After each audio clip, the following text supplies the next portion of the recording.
Ibu kota Nusantara di Kalimantan Timur bertempat di Kabupaten Penajam Pasir Utara dan Samboja direncanakan menerapkan pembangunan dengan konsep Forest Smart and Sustainable City dengan 65% kawasan hijau dan 10% kawasan ketahanan pangan, menurut Pangki 2023.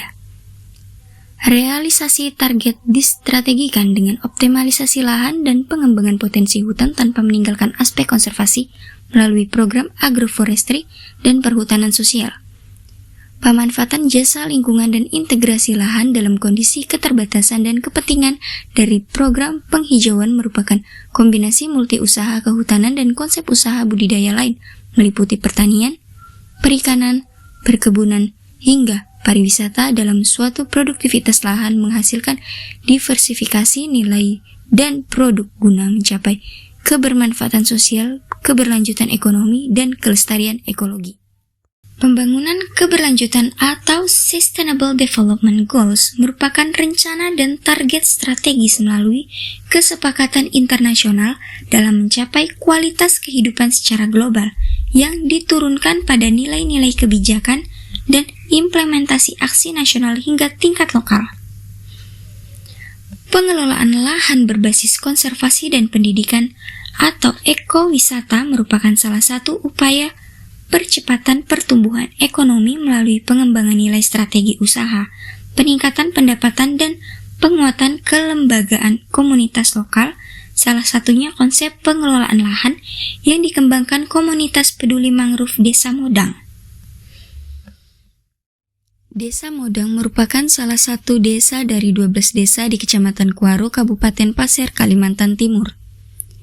Desa Modang memiliki komunitas peduli mangrove atau KPM sebagai salah satu perhimpunan masyarakat yang dibentuk secara mandiri dengan persamaan pemikiran, nilai, dan kepedulian terhadap pelestarian hutan mangrove.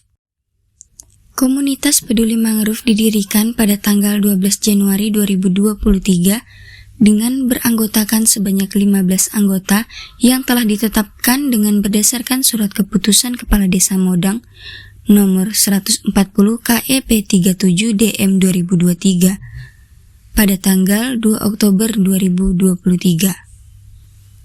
Peran masyarakat lokal sebagai agen pengelola usaha Wanamina dengan upaya rehabilitasi lahan melalui konsep wisata, pendidikan, dan konservasi lingkungan dari suatu kelembagaan dibutuhkan pemikiran yang adaptif dan kreatif guna mengembangkan produktivitas perekonomian secara efektif. Tuntutan tersebut bertujuan membentuk paradigma usaha yang berorientasi pada keuntungan jangka panjang dan berkelanjutan, tanpa bergantung bantuan dana pemerintah untuk pengelolaan usaha lahan yang terbatas secara optimal dan pendapatan yang maksimal.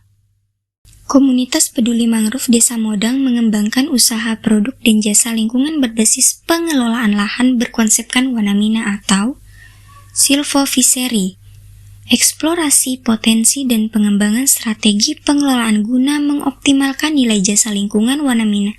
Komunitas peduli mangrove Modang diperlukan upaya pendampingan dan pengembangan produk media informasi, pemasaran, dan penjualan nilai jasa lingkungan menggunakan inovasi pasar digital atau e-commerce marketplace dan sosial media sebagai instrumen dan wujud pengabdian untuk pemberdayaan masyarakat, meningkatkan aspek kesejahteraan sosial, berkelanjutan ekonomi, dan kelestarian ekologi masyarakat lokal.